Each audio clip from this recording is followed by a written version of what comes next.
हाँ आज्ञा, जदि आपण को किछि लोक खराब भावुचंती ना तेबे एही कथा को नहीं केबे भी चिंता कर नाही, काहेकि ना आपण को सेमाने सेतिकी ही बुझिछंती जेतिकी तांकर बुझिबार शक्ति अछि।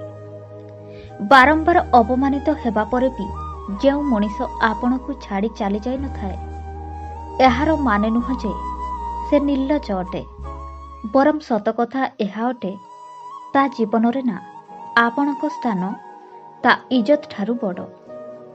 जीए एकुटिया कांदिकी चुप हो जाए, निज दुख कष्ट को लुचाइबा शिखि जाई थाए ना, सेही मनीष ही ए दुनिया रे अधिक शक्तिशाली हो जाए। गोटिए कथा मन रख बंधु, सबुठु अधिक अपमान ना आपणार लोकमानक ठारू ही मिली थाए।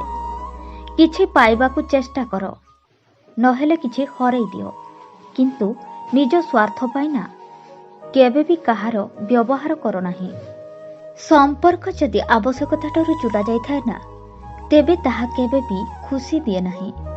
संपर्क जदि हृदय ठारू जोड़ा जाई थाए ना तेबे ताहा केबे साथ छाड़े नाही। जीवन रे जे धैर्यर सह अपेक्षा करिबा जानी थाए ना ता पाखकू कौनसी जिनिस कौनसी ना कौनसी बाटरे पहुंची जाई थाए। सुखर नाम जीवन नुहे, कष्ट को जय करी बंची रहिबार माने ही जीवन अटे।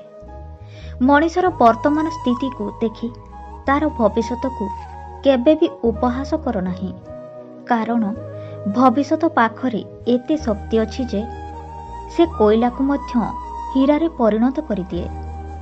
सहिबार शक्ति जे मनीष पाखरे थाए ना ताकू ए दुनिया केबे हरई पारि न थाए। तेबे बंधुगण, मोर ए कथा गुड़िक जदि आपण को भल लागिथिबो तेबे मोर एही चैनल को लाइक शेयर सब्सक्राइब निहाती करंतु।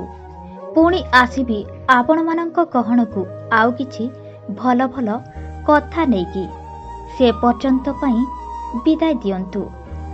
नमस्कार।